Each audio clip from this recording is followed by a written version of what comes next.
Assalamualaikum warahmatullahi wabarakatuh. Pada kesempatan kali ini, kelompok kami akan demonstrasi kontekstual mengenai tanggapan kasus pembelajaran. Kami dari mahasiswa PPG Prajabatan 2023 Universitas Veteran Bangun Nusantara Sukoharjo. Kami dari kelompok 2 yang beranggotakan Radia Setiawan, Rustanti Widyaningrum, Safira Danesti, Sarifah Fadilah, dan Siti Ummul Khairoti. Hasil diskusi yang pertama, seorang guru matematika memberikan materi mengenai statistika, yaitu mencari rata-rata atau min. Guru memberikan urutan cara menemukan nilai rata-rata. Kemudian, mempersilahkan siswa untuk mengerjakan soal dengan cara yang telah diberikan dan menghasilkan pekerjaan yang benar.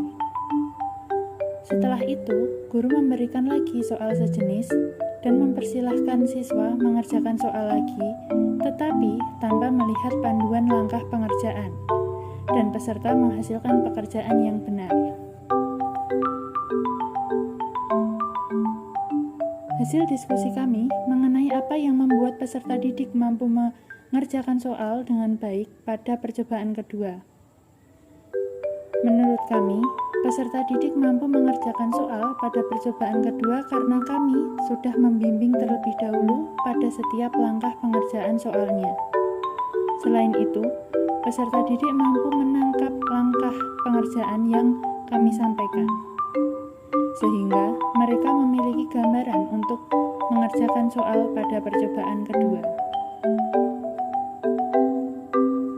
Hasil diskusi kami yang kedua, sebagai seorang calon guru, dalam kegiatan belajar seperti apa metode di atas dapat diterapkan.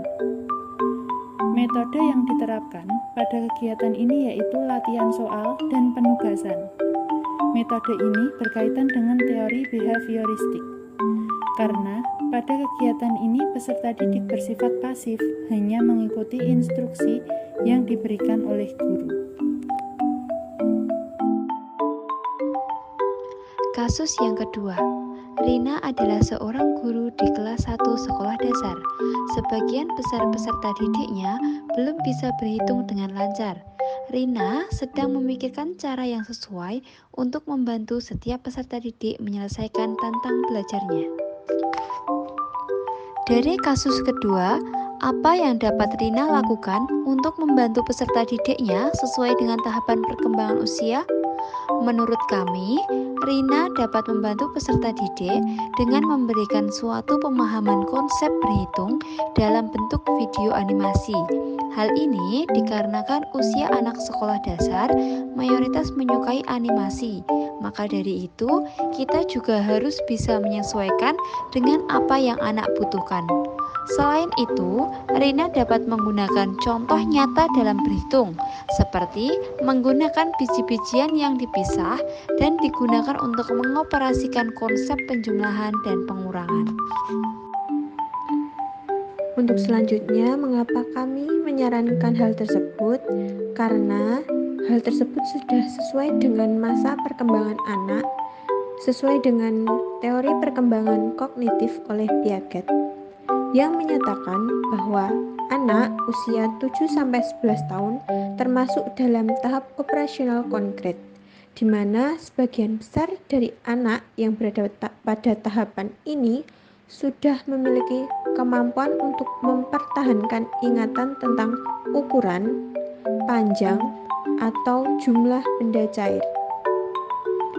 Dengan kata lain, mereka sudah mampu memahami bahwa satu kuantitas akan tetap sama walaupun penampakan luarnya terlihat berubah.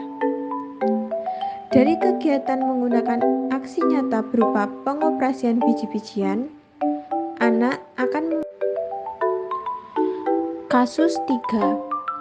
Made adalah seorang guru yang mengajar di salah satu sekolah negeri wilayah Bali. Ia mengampu mata pelajaran bahasa Indonesia. Ia hendak mengajarkan materi teks deskripsi pada peserta didiknya. Pada buku cetak yang menjadi panduannya saat mengajar, terdapat beberapa contoh tentang teks deskripsi menceritakan tentang bangunan-bangunan pencakar langit yang ada di ibu kota. Dengan memperhatikan latar belakang setiap peserta didiknya, Made pun mencoba untuk memberikan contoh yang berbeda. Ia memberikan contoh teks deskripsi tentang pantai dan makanan khas di. Pada pertanyaan selanjutnya adalah, menurut Anda, apakah pertimbangan dan keputusan Made sudah sesuai? Mengapa demikian? Kelompok kami beranggapan bahwa pertimbangan dan keputusan Made sudah sesuai.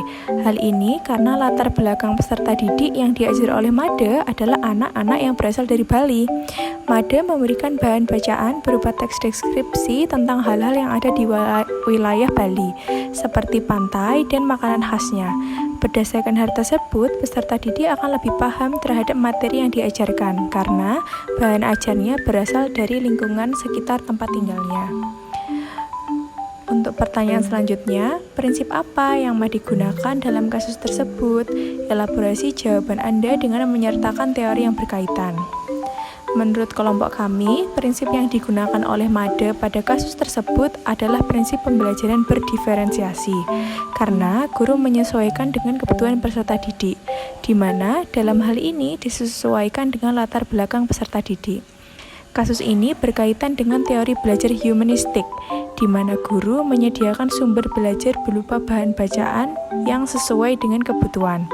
Guru mendorong peserta didik memahami makna dari bahan bacaan, melihat dari pengalamannya sesuai dengan latar belakang peserta didik tersebut.